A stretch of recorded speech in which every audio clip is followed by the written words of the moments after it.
Move! You don't belong up here. People like you fly economy. Now get out of my seat before I have someone remove you."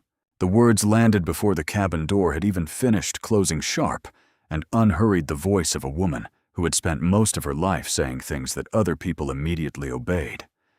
Caleb Warren didn't look up right away. He was still holding his phone loosely in one hand, the screen beginning to dim, and his coffee sat untouched on the wide leather armrest beside him, still steaming faintly in the recycled air. His boarding pass was folded across his knee, the bold print clear even from a few feet away. Seat 1 of first class, and tucked inside it, barely visible against the crease, was a plain black business card, face down the kind with no logo and no decoration, just 2 lines of white text that no one had looked at yet. Seat 1A was the best seat on the aircraft. Caleb Warren had sat in it more times than he could count, though not always because he had bought a ticket. He was 53 years old, broad-shouldered, with the kind of calm that didn't come from ease, but from decades of learning which battles to measure before entering. He was wearing a plain dark navy hoodie, worn dark jeans, and a pair of scuffed leather sneakers that had seen 5 countries in the last 2 months. Nothing about him announced money. Nothing about him asked for attention. That was exactly how he preferred it, particularly on days like today, when he was traveling not as a CEO arriving at a ribbon-cutting ceremony, but as a man conducting an unannounced review of how his airline treated the people who kept it alive. He had been doing this for 6 months now, quietly, without advance notice, to any hub or gate or crew. He bought a coach ticket once, a business class ticket another time. Today was first class. Seat 1 of flight 447, non-stop from Atlanta to Chicago. He had boarded early, settled in, ordered a coffee he hadn't started drinking, and opened his phone to read the latest passenger complaint logs from 3 different hubs. He had been reading for 4 minutes when the shadow fell across him. Diane Foster was 49, and she carried herself like a woman who had never once been told no by a room. Her silver blonde hair was swept up into a stiff chignon, the kind of style that required professional help, and probably a significant amount of product, and her pearl drop earrings caught the overhead light, the same way the small gold monogram pin on the lapel of her ivory cashmere blazer caught it deliberately, as if everything she wore had been arranged to remind the people around her of something. She was on her way to a charity gala in Chicago. She had been to many charity galas. She was, as she described herself on the speaking circuit, a brand consultant to legacy companies, which meant she was paid large amounts of money to tell established institutions which parts of themselves looked expensive and which parts looked tired. She was standing over seat 1A with the posture of someone reclaiming property, not disputing an assignment, and her right hand had already moved to the edge of the seat, back not touching Caleb, not yet, but claiming the air around him with the confidence of a woman who expected the next 10 seconds to go a very specific way. Caleb looked up. He looked at her for one quiet moment, taking in the chignon and the earrings and the monogram pin and the fixed expression of a person who had already decided the truth.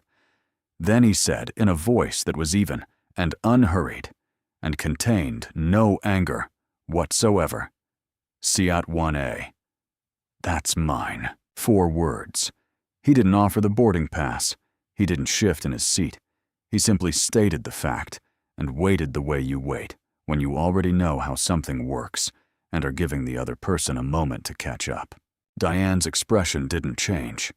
If anything, it tightened slightly, the way a person's expression tightens when they've been answered in a way they weren't expecting and haven't decided yet how to respond to it. Then she said the sentence, the one that told the entire first-class cabin without using the word she was thinking exactly what she thought. "Sir, I have been flying this route for 9 years, and this has always been my seat.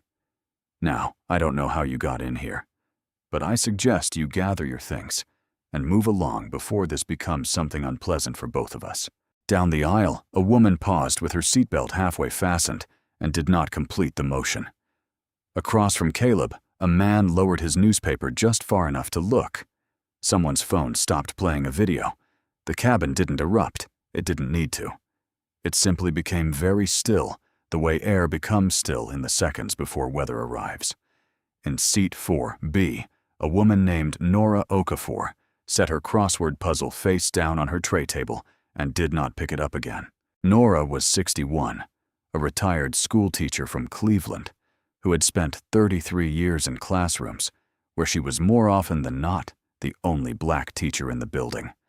She had learned early in her career to recognize certain kinds of tension, not the loud kind, not the obvious kind, but the particular practiced quietness of a room that has just witnessed something wrong and is deciding individually and collectively whether to pretend it hasn't. She recognized it now. She had been recognizing it in one form or another since she was a little girl, and the recognition never got easier, but it did get clearer. In seat 2C, just ahead and across the aisle, Philip Chase was holding a sports magazine open to a page about baseball playoffs and was not reading a single word on it. Philip was 67, a retired firefighter from a small city in Ohio, with large hands and a steady way of holding himself that suggested he was accustomed to waiting to see how a situation developed before deciding what his role in it should be. He had his reading glasses on. He was not reading. Diane Foster was still standing, and now her hand moved from the edge of the seat back to Caleb's folded boarding pass on his knee, not asking, not even pausing to consider. Asking, just reaching over and picking it up, the way a person picks up something they believe belongs to them. She glanced at it. Less than 2 seconds, maybe less than 1. Then she dropped it back toward his lap, with the indifference of someone returning a document that hadn't contained the answer she was looking for. What she hadn't noticed was that when the boarding pass fell back, the plain black business card tucked inside it slipped free and dropped silently to the floor between Caleb's seat and the cabin wall, landing face down in the narrow carpet gap invisible from above. "Please don't touch my belongings," Caleb said. Still 6 words, still no rise in pitch, still no anger that anyone in the cabin could have pointed to and called a performance. Diane's response was not a response to what he'd said. It was a response to the fact that he'd said anything at all. She reached past him, not brushing against him, but close, and nudged the armrest cup holder in a motion that was just controlled enough to be called accidental, and just deliberate enough that anyone watching knew it wasn't. And the coffee tipped, and dark liquid ran across the edge of the folded Wall Street Journal on his tray and spilled down onto his jeans in a spreading stain that soaked through the denim immediately. Caleb flinched, a small, involuntary tightening of the shoulders, but he did not stand, did not raise his voice, did not do any of the things that would have handed the room sympathy in a different direction. He pressed one hand, flat against the armrest, and looked down at the spreading stain on his jeans with the careful, contained expression of a man who is deciding in real time how to carry an indignity without letting it carry him.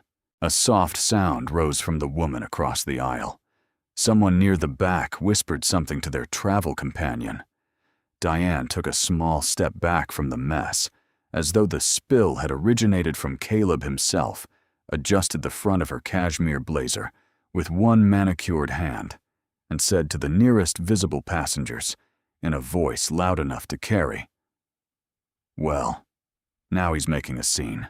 Nora Okafor closed her eyes for exactly 1 second. She had been here before, not on a plane specifically, but in the broad geography of this exact moment, in a parent-teacher conference, in a staff meeting, in a grocery store parking lot. Once in 1994, when a woman had watched Nora accidentally brush against a display of canned goods and then turned to the store manager as though she had witnessed a crime. The script was always the same. The person who caused the disruption repositioned themselves as the person who had endured one. Nora opened her eyes and watched Diane turn toward the galley. "Can someone come handle this?" Diane called her voice, carrying the particular tone of a woman who has had assistance. "There is a man sitting in first class who clearly does not belong here." The word clearly settled into the cabin air and did not dissolve. Phones had appeared now, not raised, not conspicuous, held low near jacket hems, and seat edges, angled upward, with the subtle precision of people who knew that sometimes the only honest record of a moment was the one a stranger made when they thought no one was watching them make it. Carol Briggs came down the aisle with the practiced efficiency of a woman who had been managing first-class cabins for 18 years and had developed over those 18 years a nearly infallible ability to read a situation in the time it took to walk 12 feet. She was 44, with an ash-blonde bob that was cut with the kind of precision that suggested personal standards rather than vanity, and a thin-lipped professional smile that she deployed the way a surgeon deploys a scalpel, not warmly, but with surgical confidence in its effect. Her uniform was perfect. Her posture was perfect. In 18 years of premium cabin service, Carol Briggs had never once been accused of being warm, but she had also never once been accused of being careless, and she took a certain pride in the fact that those two things in her mind were essentially the same. She read the situation in the 12 feet it took to reach row 1. Her eyes moved from Diane's cashmere blazer and pearl earrings to Caleb's hoodie, and the coffee stain spreading across his jeans, and then back to Diane, and in the space of that half-second scan she had already constructed the most likely version of events, not because she was a bad person exactly, but because 18 years of premium cabin service had given her a vocabulary of passengers, and the vocabulary said certain things about certain people, and she had stopped questioning the vocabulary a long time ago. She did not look at the boarding pass in Caleb's hand. She turned to Diane first. "Ma'am, are you all right? Is there something I can help you with?"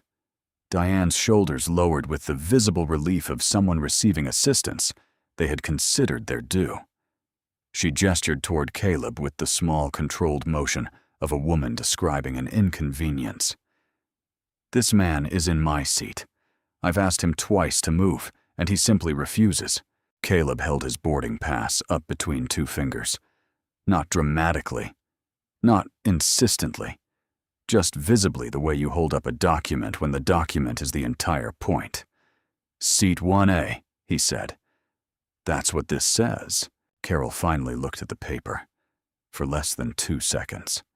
Then her eyes traveled downward to his sneakers, then sideways to his coffee-stained jeans, and then back to Diane with a quality of attention that was distributed so unevenly it might as well have been a verdict.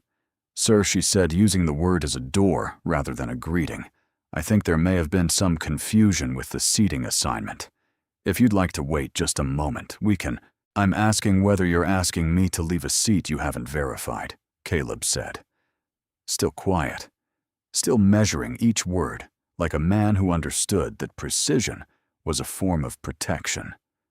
Carol's cheeks colored very slightly, and she did not answer the question directly. She turned instead toward the cabin at large, which was the verbal equivalent of changing the subject.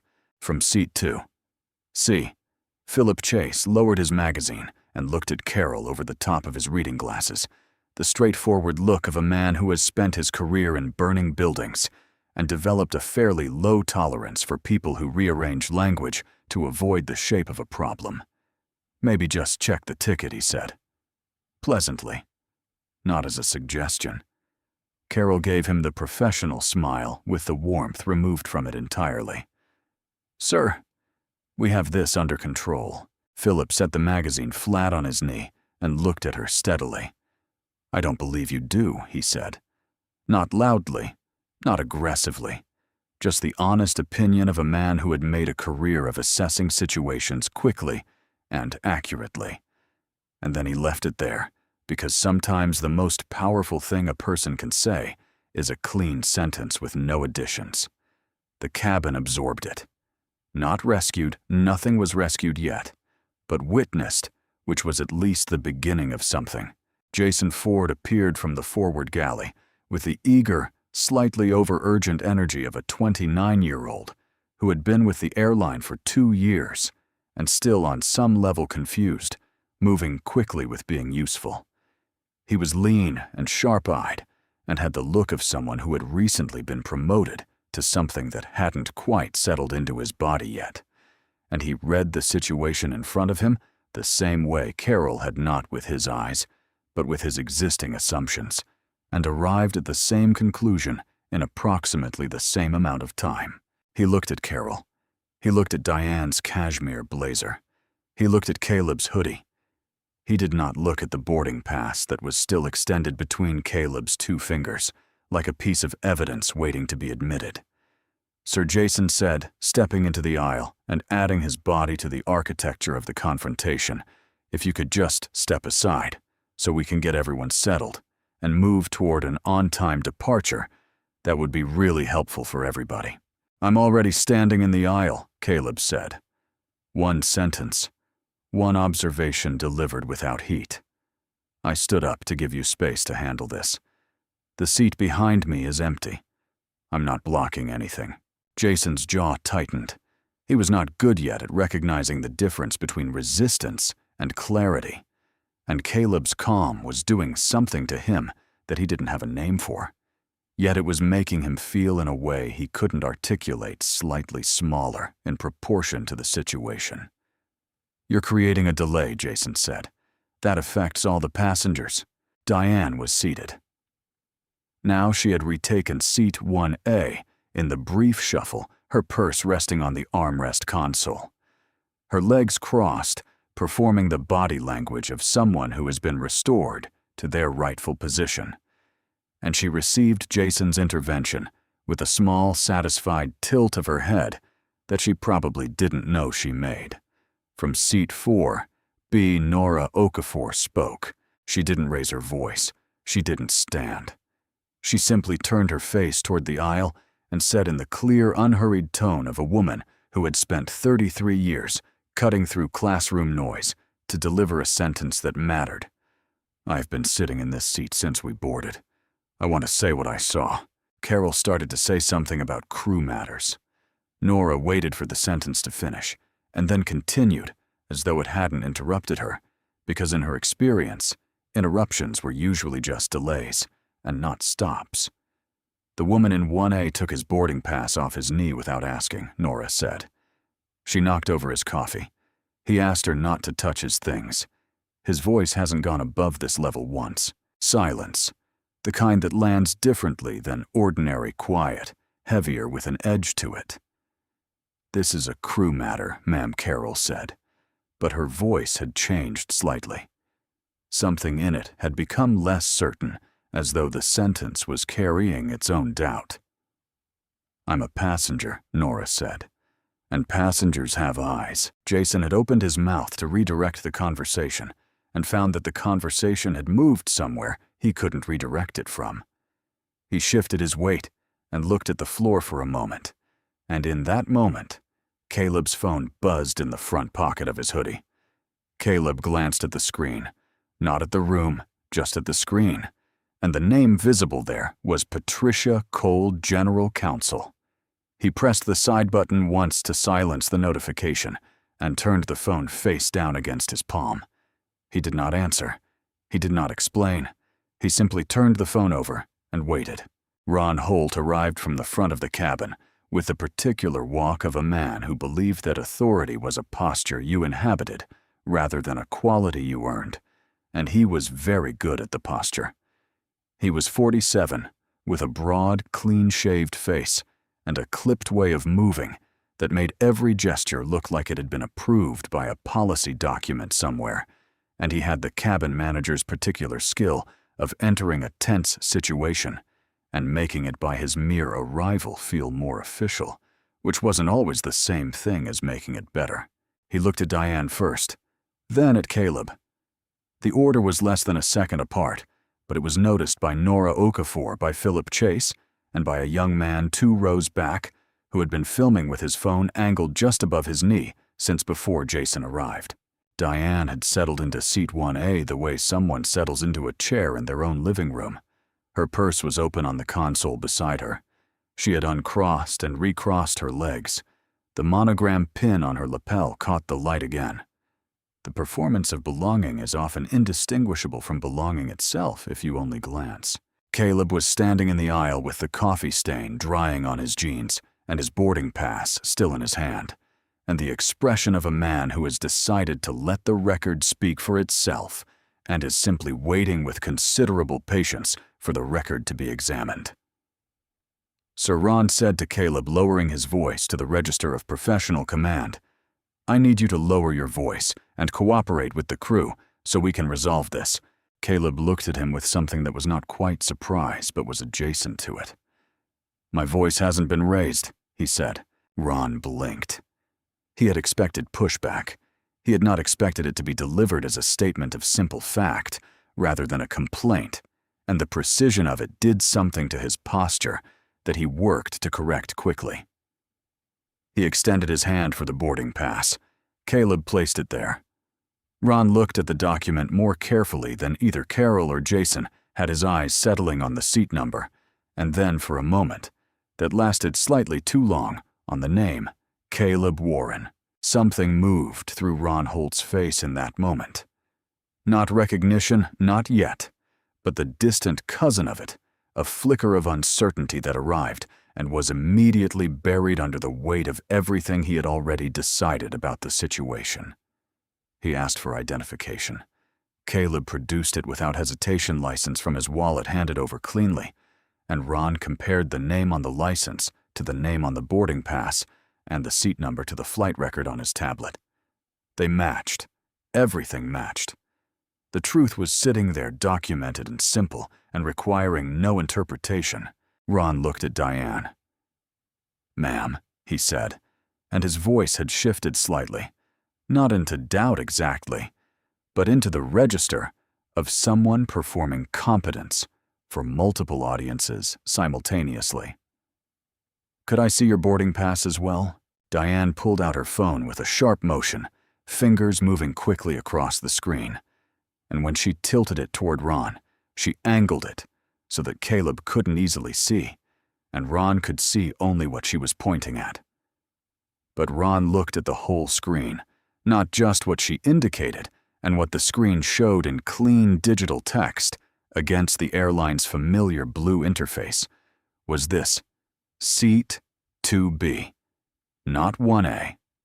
2B. The silence that followed that small number was the loudest thing that had happened in the cabin so far. You could hear the air system above them. You could hear someone in the economy section shifting in their seat. You could hear Diane's nails tapping against the back of her phone case, a rapid, involuntary percussion that she didn't seem aware she was making. "The system must have changed it," Diane said, and her voice still had authority in it. But the authority had become something different. It had become the particular insistence of a person who is used to reality rearranging itself to accommodate them, and has not yet accepted that this time it won't. "I always sit in 1A on this route. For 9 years. Everyone here knows that." Caleb looked at the seat across the aisle. "Seat 2B, empty, available, waiting." "Seat 2B is open," he said, in a tone that was not cruel and not triumphant, but was devastatingly clear. Diane turned to face him with the full force of a woman who had built a professional identity on being listened to, and she said, without appearing to hear herself saying it, without pausing to consider what it would sound like to the 14 other people in the cabin who heard it clearly, "Do not speak to me as though we are equals." The sentence landed like something physical. Carol pressed her lips together. Jason went completely still. Even Ron Holt froze for half a second, which in a man of his composure and experience was the equivalent of a full stop. The young man with the phone near the knee, his name was Derek Cole. 34, traveling for a job interview, made a small sound under his breath that wasn't a word, but wasn't nothing either. and Nora Okafor in seat 4B did not speak and did not move, but her hands tightened around the spine of her crossword book so slowly and so completely that her knuckles changed color. Caleb looked at Diane for a long moment. His face didn't do anything dramatic. Something in his eyes simply cooled. Not cruelty, not rage. The specific, dignified coldness of a man who has decided to let what just happened exist in the room without giving it more than it deserves, which was less than Diane understood. Ron Holt ordered Diane to move to her assigned seat with the stiff efficiency of a man performing a correction he wishes he didn't have to make in public, and Diane rose from seat 1A with the theatrical heaviness of someone who wants every observer to register that she is moving under protest. In the shuffle, her picking up her purse, Ron stepping aside, Carol repositioning herself in the narrow aisle. Diane's heel caught the edge of Caleb's boarding pass folder, which had been set on the carpet near the seat base. The folder slid 2 feet toward the aisle, and the black business card that had fallen from it in Chapter 2 slid further still, coming to rest near the edge of the first row divider, and this time it landed face up. Carol Briggs bent automatically to retrieve it. The professional instinct of a person who keeps premium cabin floors clear, and as she straightened the text on the card, passed through her field of vision the way text passes through a field of vision when you're not trying to read it and read it completely anyway. 2 lines. White text on black card stock. No logo, no decoration. Caleb Warren, Sky Airlines, majority owner and CEO. Carol straightened fully. She did not read it aloud. She did not react in any visible way that Diane could have cataloged. She simply stood, slid the card into the left breast pocket of her uniform jacket, and smoothed the front of her jacket once with her palm, and then she was very still for a moment in a way that she hadn't been still before. Jason Ford was watching her from the galley entrance. He noticed the stillness. He had never seen Carol Briggs be still during an incident. He filed it in some part of his mind that didn't have a label yet. Ron was already moving forward, trying to seal the incident and return to the mechanics of an on-time departure.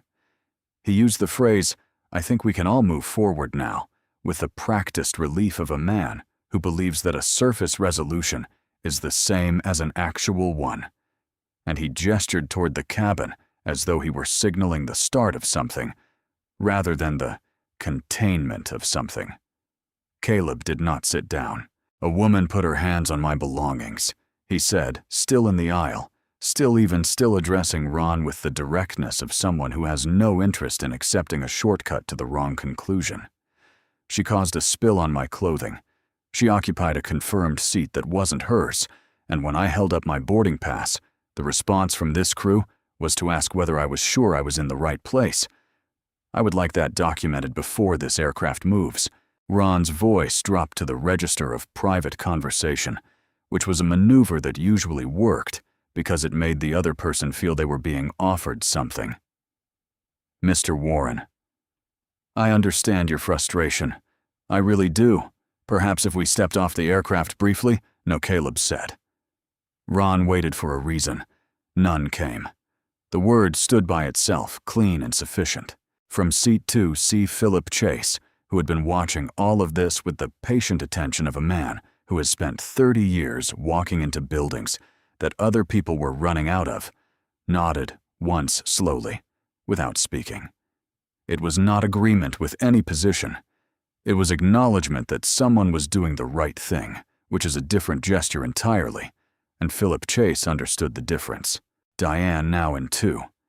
B, her purse rearranged her legs, recrossed, still performed the posture of a woman who has been wronged rather than a woman who has been corrected. But no one in the cabin was looking at her with the same eyes they had been looking at her 20 minutes ago. The room had shifted the way rooms shift when the thing everyone is pretending not to see gets named clearly by someone who isn't pretending. Ron Holt picked up the crew phone near the galley partition with the controlled expression of a man making an administrative decision and said into the handset in a low voice that carried farther than he intended gate security. "We may need assistance in first class." The phrase moved through the cabin like something cold. Diane's posture changed very subtly, barely detectably, but in the direction of relief, the way a person's posture changes when they believe reinforcements are coming. Nora Okafor in seat 4. B heard the words and looked out the window at the tarmac and thought about something that had happened in 1989 in her first year of teaching, when a student had come to her desk to show her that another student had taken his pencil case, and she had walked him down to the principal's office, and the principal had asked the student, before asking anything else, what he had done to make the situation start. She hadn't understood what she was looking at in 1989. She understood it now. Jason Ford was standing near the galley entrance, with his hands at his sides, and for the first time since he'd entered the situation, he was not moving, and not speaking, and not performing usefulness, and the stillness had come from something that had been building in him for several minutes, the recognition that he had not asked a single question. He had arrived, read the surface, and aligned himself with the surface, and now that the surface had cracked, he was discovering that he didn't like what was underneath it. Officers Diana Carey and Brad Wells entered the aircraft through the boarding door 2 minutes later, and they paused just inside the threshold with the experienced calm of people who read rooms professionally. Officer Carey was 41, compact and alert, with dark hair pulled back neatly and eyes that swept the cabin once before she spoke to anyone. Officer Wells was 52, broader, with a face that had accumulated a kind of tired fairness from years of arriving at situations that were already more complicated than whoever had called them understood. Officer Carey looked at the raised phones. She looked at Caleb's posture, standing open-handed still. She looked at Diane in 2B, seated, composed, performing. She looked at the crew. She looked at Nora Okafor, who was the only passenger not holding a phone, sitting with her crossword book closed on her tray and her hands folded on top of it, watching. "Who called us in?" Officer Carey asked. "I did," Ron said, stepping forward. "We have a passenger creating a disturbance in first class, refusing crew direction, creating a delay." Officer Carey turned to Caleb. "Sir, your name Caleb Warren. Mr. Warren, can you tell me what happened from your perspective?" Before Caleb could draw breath, Diane spoke quickly with the polished fluency of a woman who had given a lot of presentations and understood that the first version of a story to enter a room often became the one that stuck. She described confusion over seating a misunderstanding, a man who had refused to cooperate, a crew that had been trying to help a situation that had become unnecessarily complicated. Nora Okafor listened to all of it, and then, when it was done, she said clearly from seat 4, "B, that is not what happened." Every head turned. "I have been in this seat since boarding." Nora said, not loudly, in the tone she had used for decades to get a classroom of 27 children to listen to something that mattered. The woman in 2B took his boarding pass off his knee without being invited to. She knocked over his coffee and then said he'd caused a scene. His voice has not changed once in this whole conversation, and the crew checked her first. She paused and looked at Officer Carey with the directness of someone who has been telling the truth in the face of convenience for most of her adult life. "I have been watching since this started." Officer Carey looked at Nora for a moment. "You've been watching since the beginning." Nora's voice didn't change. "I've been watching since I was 6 years old." The cabin was absolutely still.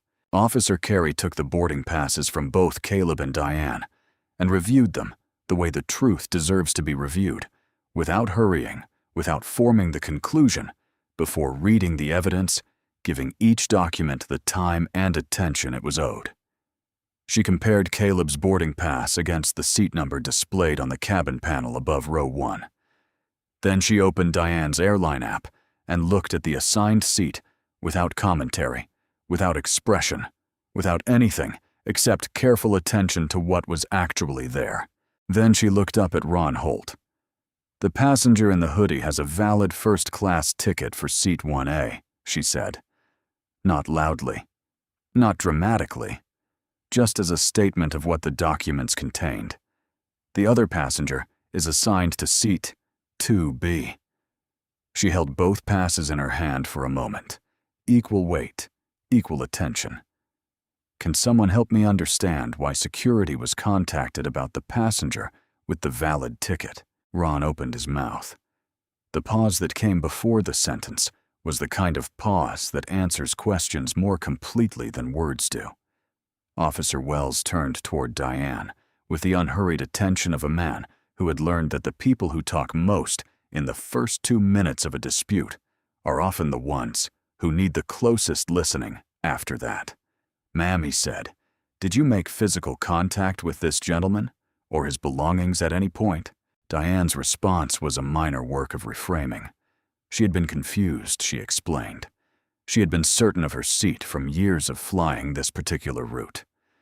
When she'd picked up the boarding pass, she said picked up rather than took without asking a small substitution that did a significant amount of work.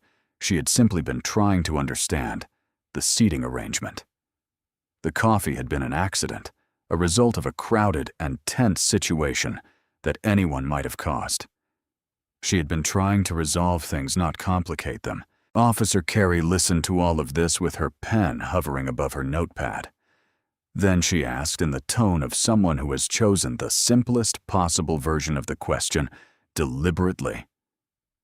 "Did you pick up his boarding pass without asking his permission first?" The question didn't have a reframable answer, and Diane knew it, and the knowing of it showed in the quarter second before she spoke, which was a quarter second longer than her previous responses had taken. "I glanced at it," she said. "I wasn't." "Did you pick it up?" Officer Carey repeated. Not unkindly, not aggressively. With the patience of someone who is going to sit here for as long as it takes for the question to get a yes or no. "Yes," Diane said. "But, thank you." Officer Carey wrote something down. The sound of the pen on the notepad was the clearest sound in the cabin for the 2 seconds it lasted. Caleb watched all of this without speaking. He was not performing patience. He actually had it, the kind that comes from understanding that the record built carefully and without improvisation is its own form of power. He was aware in his peripheral vision that Carol Briggs had been standing near the forward partition for several minutes without moving, which was unusual for Carol Briggs, who was normally in constant motion during a cabin incident. He didn't look at her directly. He noted it and continued watching Officer Carey write. Jason Ford from the galley doorway was also watching Carol. He had been watching her since she came back from picking up the item near the floor divider. She had her hand in her left breast pocket. She hadn't taken it out again. In 2 years of working with Carol Briggs, Jason had never seen her hold something in her pocket during a service incident. She always had both hands free. It was one of her professional signatures. Something was in that pocket. Jason was beginning to have a strong feeling about what it was. Officer Carey asked the crew collectively, her eyes moving from Carol to Ron to Jason, whether Caleb's documentation had been verified before security was called. Carol began to answer. She got 2 words in. Jason Ford spoke over her, not loudly, not with drama or self-righteousness or the performance of moral courage that some people put on when they're about to do something they believe will cost them. He spoke quietly with the specific, slightly stricken clarity of someone who has just finished having an argument with himself and lost. He said, "No, we didn't verify it first." Carol looked at his pass for less than 2 seconds and didn't run it in the system. "I didn't ask to see his ID. Mr. Holt didn't call the record until after other passengers said something. And the security call happened after we already knew his ticket was valid, and the other passenger was assigned to a different seat." He said it in order, like a list, because that was how it had happened.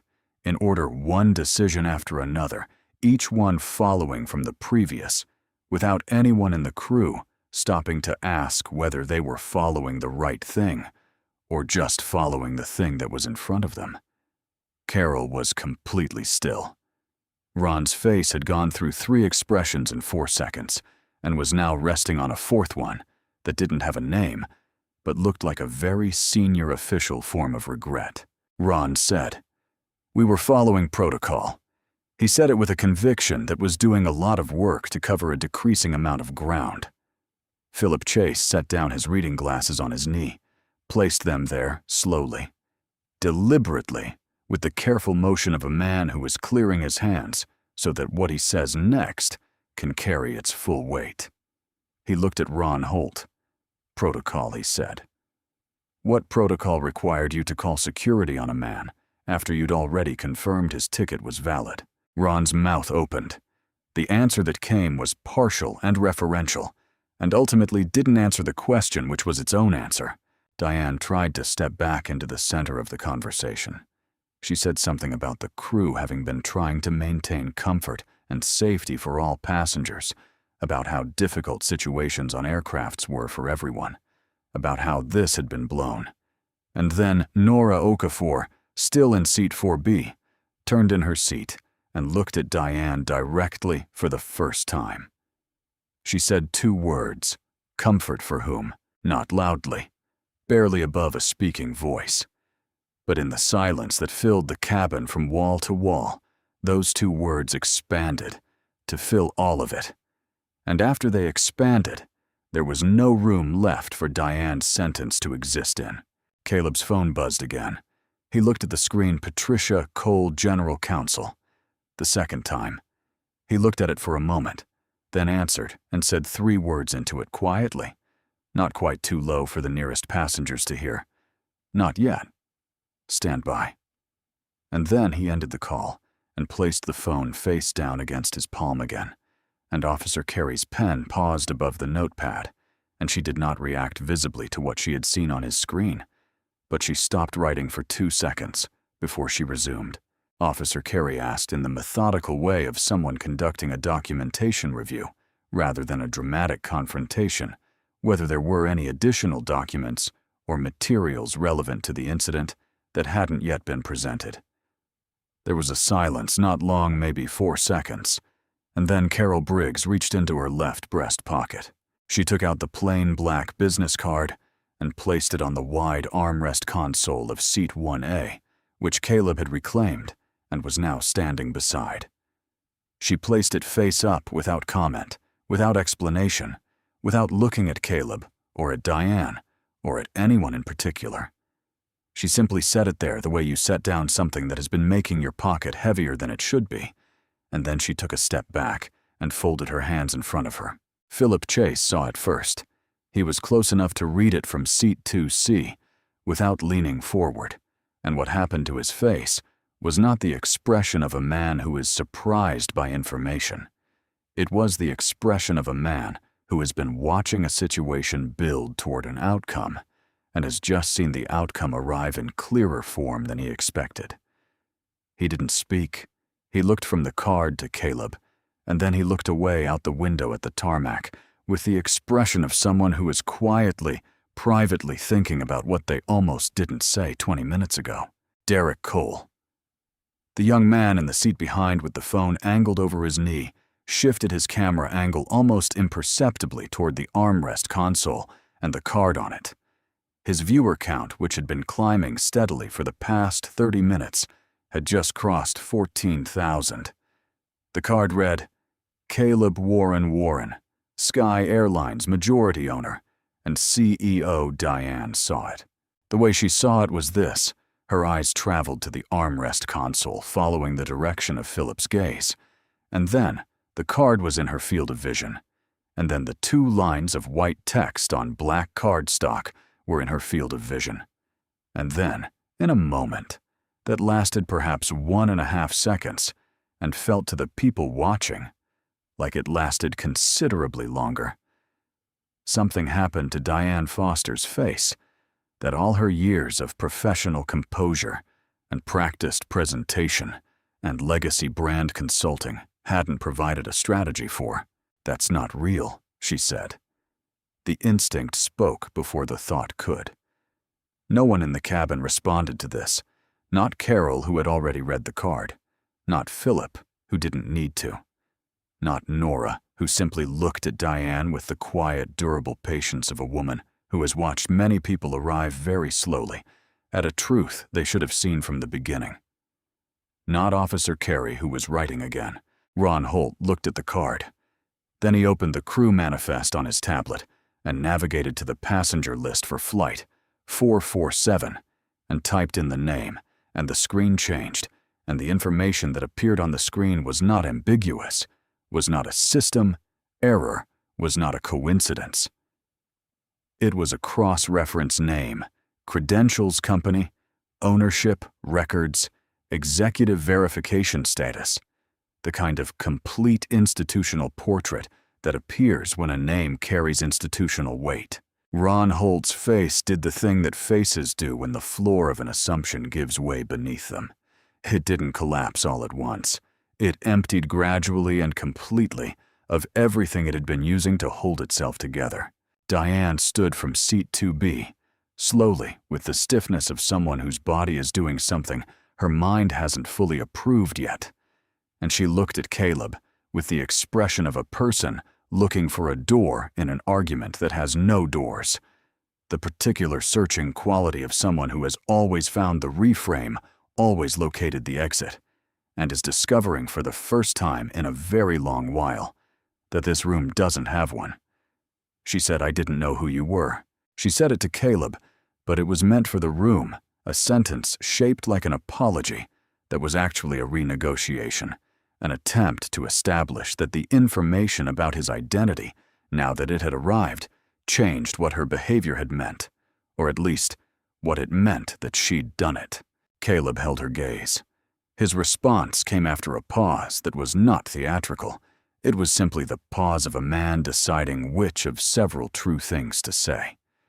He said, "That sentence is the problem, not the solution." He didn't explain it.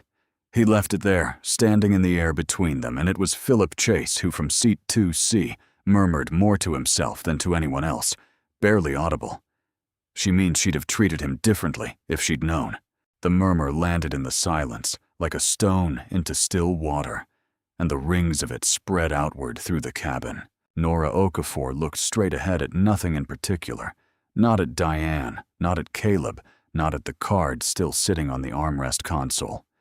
She looked at the back of the seat in front of her with the eyes of a woman who has heard a certain kind of sentence so many times that she can feel in her own chest the exact weight it places in the chest of the person who has to receive it. She had been that person in different rooms, in different decades. You didn't get used to the weight. You just got better at not letting it break your posture. Diane's chignon had loosened slightly during the confrontation.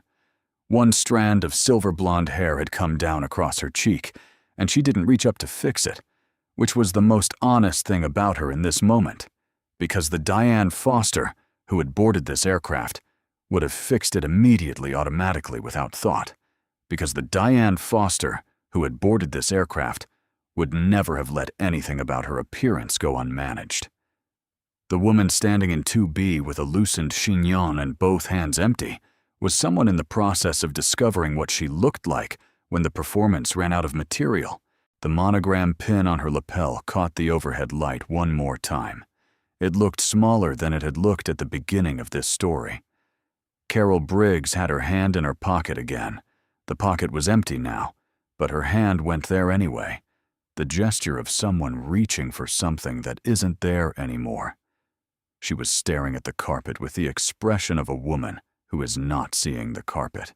Jason Ford was leaning against the galley entrance, with his arms loose at his sides, no longer performing anything, no longer moving toward usefulness, with the practiced urgency that had always been his default mode. He looked like a young man who has just been shown something in a mirror that he recognizes but has been choosing not to look at directly, and who is not yet sure what he is going to do with what he sees, but who knows, with the specific certainty of someone standing in the aftermath of a clear choice that he cannot unsee it. Officer Carey put her notepad closed and looked at Caleb.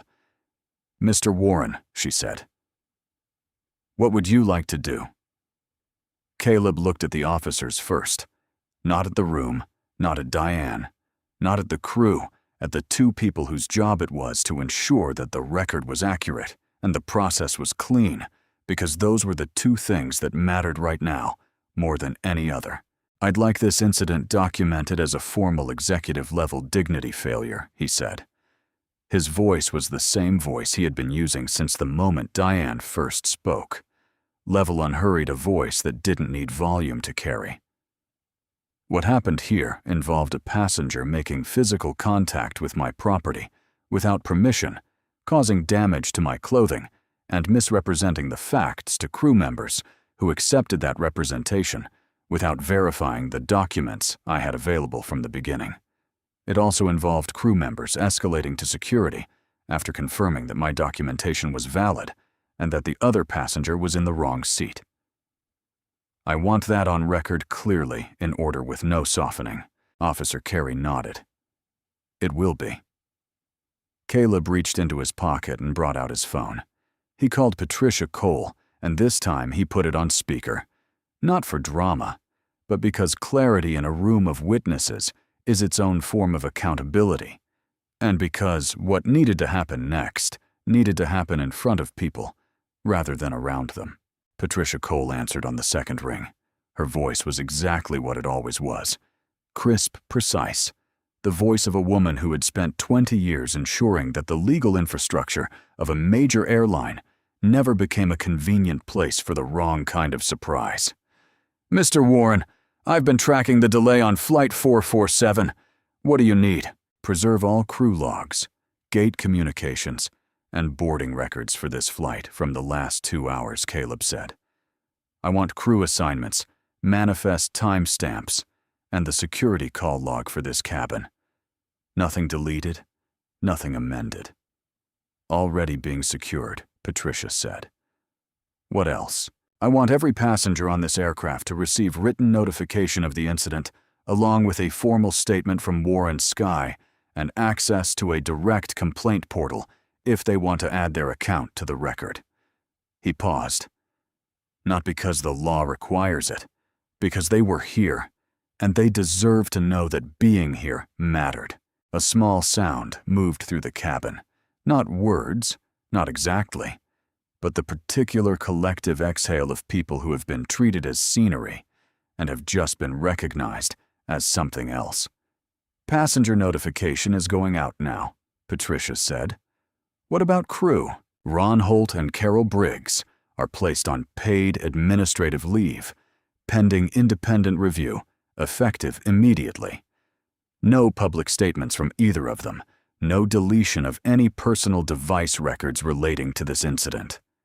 He looked toward Jason Ford, who was still in the galley doorway, still holding himself without his usual forward energy. "Jason Ford's account is to be treated separately, as a cooperative witness, not as crew under investigation. He told the truth when it would have been easier not to. That needs to be reflected in how his involvement is documented." Carol Briggs closed her eyes. One slow exhale that carried something old. In it, not quite relief, not quite grief. Something in between the specific feeling of a person who has been carrying a way of seeing the world for 18 years and has just had the first serious evidence that the way of seeing was wrong. Ron Holt's hand was flat against the galley wall, not gripping it, not pushing against it, just resting there. The posture of a man who has run out of walls to put his authority against, and is discovering in the aftermath that authority wasn't the thing he'd thought it was. "Replacement lead attendant and captain review."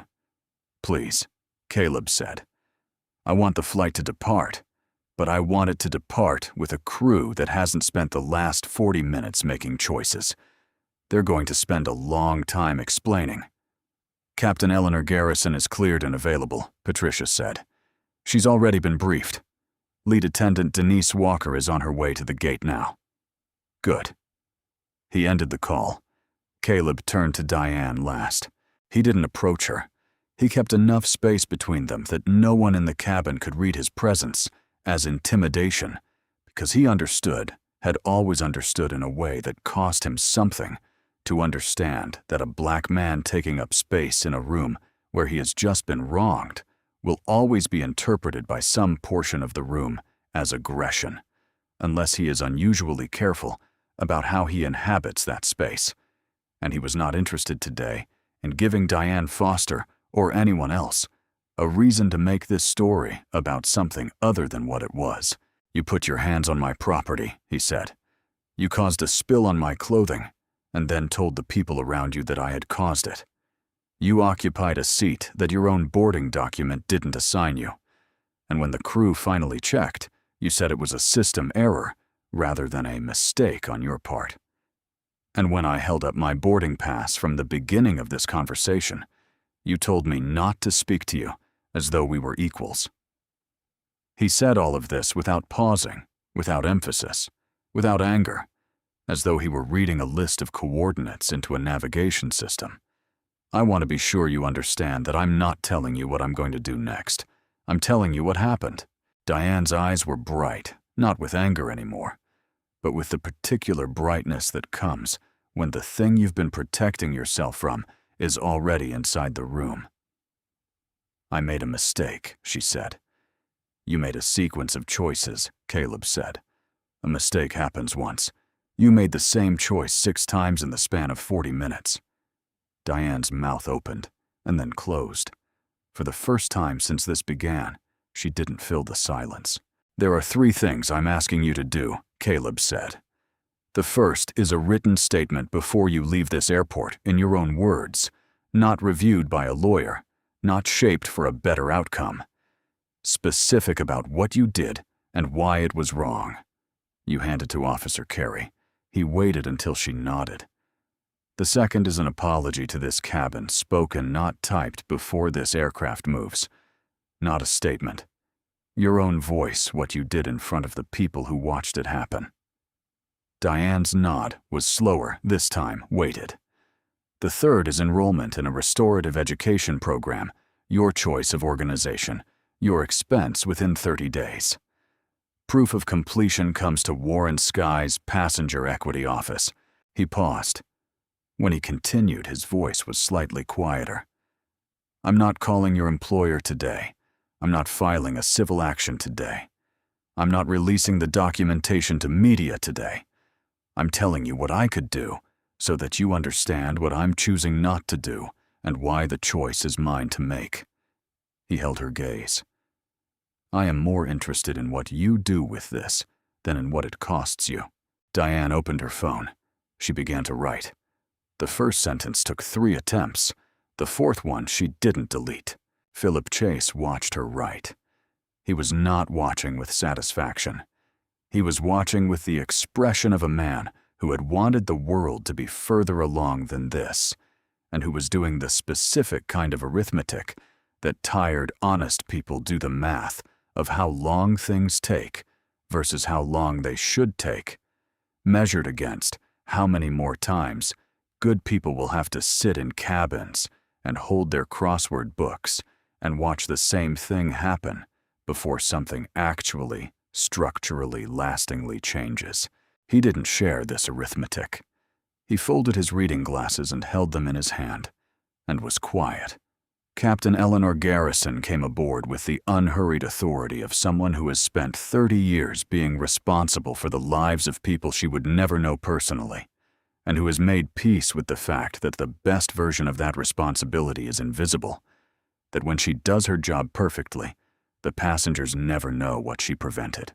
She introduced herself to Caleb simply without theater, with the professional respect of one person in a position of institutional authority, acknowledging another, not deferential, not apologetic, just clear and present and fully aware of the weight of what had happened in this cabin. "Mr. Warren," she said, "I've been briefed. We'll depart as soon as you're ready." Caleb nodded. "We're ready now. Denise Walker." The replacement lead attendant entered the cabin 40 seconds later. She was 54, warm without being soft, efficient, without being cold. And she moved through the reset of the cabin with the specific competence of someone who has spent a long career making the air around people feel safe. Not dramatic, not performative, just steady and real.